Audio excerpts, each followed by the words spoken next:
ETF index mutual funds నేర్చుకుని stock మార్కెట్లో రాణించాలనుకుంటున్నారా? వెంటనే ఈ నెంబర్కి కాల్ చేయండి.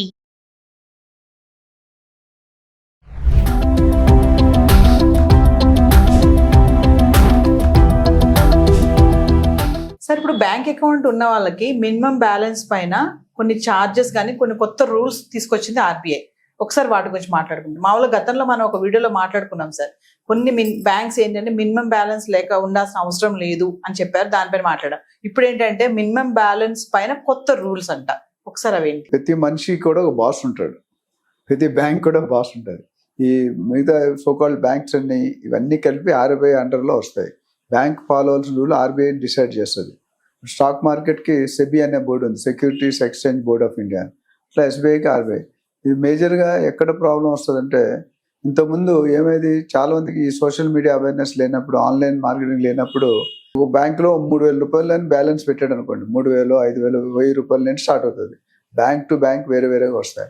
సపోజ్ 3,000 రూపాయలు బ్యాలెన్స్ పెట్టారు, మీ 3,000 తగ్గానే రోజుకి 100 రూపాయలు, నెలకు 100 రూపాయలు కట్ అయిపోతుంది. కట్ అయినప్పుడు మీకు తెలియదు కట్ అవుతున్నాడు, ఎందుకంటే మాన్యువల్ సోషల్ మీడియా లేకుండే. సడన్గా అది 50 రూపాయలకి 60 రూపాయలకి అయినప్పుడు మైనస్ లేదు. అంటే 100 రూపాయలు చేసుకుంటే 50 రూపాయలు ఉందనుకోండి, 50 రూపాయలు మైనస్ 50 రూపాయలు వస్తుంది. ఆర్బీఐ ఏంటంటే అలాగే పెనాల్టీ వేయకూడదని చెప్పి కొత్త రూల్ పెట్టింది.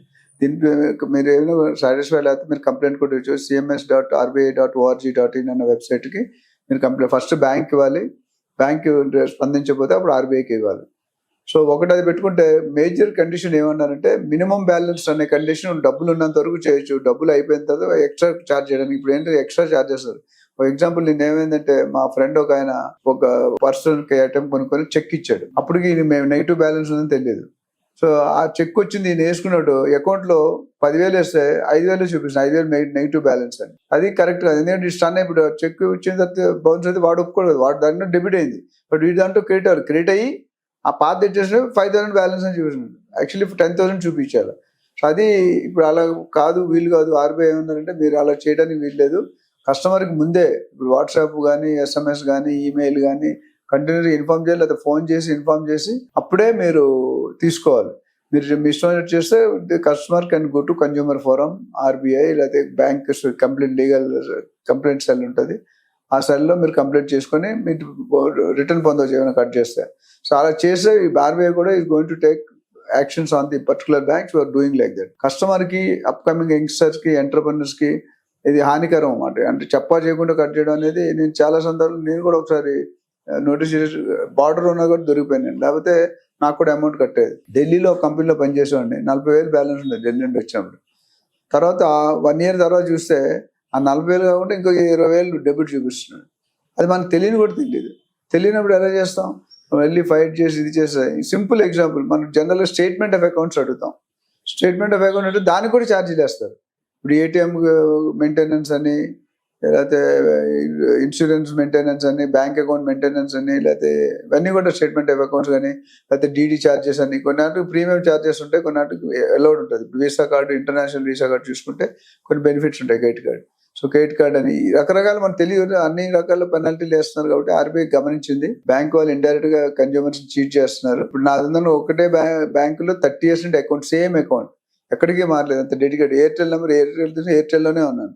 డెడికేటెడ్ కస్టమర్స్ కూడా ఇలా చేశారనుకోండి, it's not correct as per the government. అందుకని ఆర్బీఐ గమనించి చెప్పారు అన్నమాట, మీరు ఎవరైనా ఈ బ్యాంక్ కానీ ఏ బ్యాంక్ అయినా చేస్తే పెనాల్టీ వేసి మైనస్లోకి వెళ్ళి తీసుకెళ్తే మాత్రం it declared as crime and people can approach bank code. First complaint ఇవ్వండి, బ్యాంక్ కోడ్ రెస్పాండ్ అయితే పర్లేదు, రెస్పాన్స్ అవ్వకపోతే మీరు cms.rbi.org.in లోకి వెళ్తే మేము will come to risk and are the particular bank why they are deducting it చేయకూడదని already GO pass చేశారు. ఆ జియో బట్టి ఫాలో కావాలి. Whatever earlier happen, that's different story. అంటే సార్, అకౌంట్లో డబ్బులు లేకపోతే కూడా ఫైన్ పడుతుందా సార్? అదే బ్యాంక్ వాళ్ళు ఫాలో అవుతున్నారు. ఎందుకంటే వాళ్ళు ఛార్జెస్ అంటే రోజుకి 50 రూపాయలు, 100 రూపాయలు depending on bank balance level బట్టి ఉంటుంది. ఆ బ్యాలెన్స్ లేనప్పుడు ఏం చేస్తారంటే మైనస్ అంటే ఆడుకుంటే అంటే మీరు 50, నేను చెప్పాను 100 రూపాయలు పర్ డే అంటే 50 రూపాయలు ఉందనుకోండి, అప్పుడు ఆపేయాలి. ఈ డిడక్షన్ అనేది ఆపేసి కంప్లైంట్ ఆపకూడదు. ఎందుకంటే ఆ కంప్లైంట్ ఆపి మీరు చెప్పాలి ముందే. అలా 10,000 అంటే 3,000, 1,000 రూపాయలకి వచ్చి చెప్పాలి, బాబు నీ బ్యాలెన్స్ తగ్గిపోయింది, నువ్వు వచ్చి రీఫిల్ చేసుకో, లేకపోతే ఇట్లా అవుతాయి ముందు ఇన్ఫార్మ్ చేయాలి.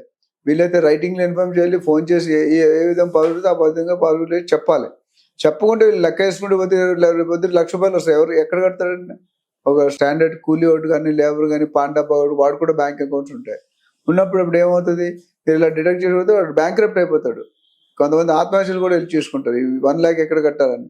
సో విచ్ ఈస్ నాట్ ఇప్పటి వరకు జరుగుతుంది, ఇప్పుడు పైన జరగకూడదు ఉండాలని చెప్పేది ఆర్బీఐ రూల్ ఫ్రేమ్ చేసింది. So we have to wait and see, ఇది ఫాలో అయితే మంచిది. ఎందుకంటే బ్యాంకర్స్ ఫ్రెండ్లీ ఉండాలి, యూజర్ ఫ్రెండ్లీ ఉండాలి, కానీ నెగిటివ్ థ్రెటన్ ఉండకూడదు, ఎనిమీస్ లాగా. సో బ్యాంక్ మన వల్ల బ్యాంక్ బతుకుతుంది, కస్టమర్స్ వల్లే సర్వీస్ ఛార్జెస్ వల్లే బతుకుతున్నారు. అప్పుడు మరి కస్టమర్కి ఇంపార్టెన్స్ ఇవ్వాలి కదా.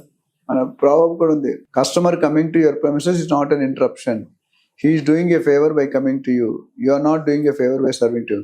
అసలు మా కస్టమర్స్ అయితే బ్యాంక్ ఏం చేస్తారండి, స్టూడెంట్స్ అయితే కాలేజీలు ఏం చేస్తాయండి, ఎంప్లాయీస్ అయితే ఇండస్ట్రీ ఏం చేస్తుంది, ఇవన్నీ కూడా మనం దృష్టిలో పెట్టుకొని హ్యుమానిటేరియన్ గ్రౌండ్స్ ఆలోచించి బెనిఫిట్ చేయడం, ఆర్బీఐ పెట్టిన రూల్ పర్ఫెక్ట్గా ఫాలో అయ్యి సపోర్ట్ చేయడం మంచిది.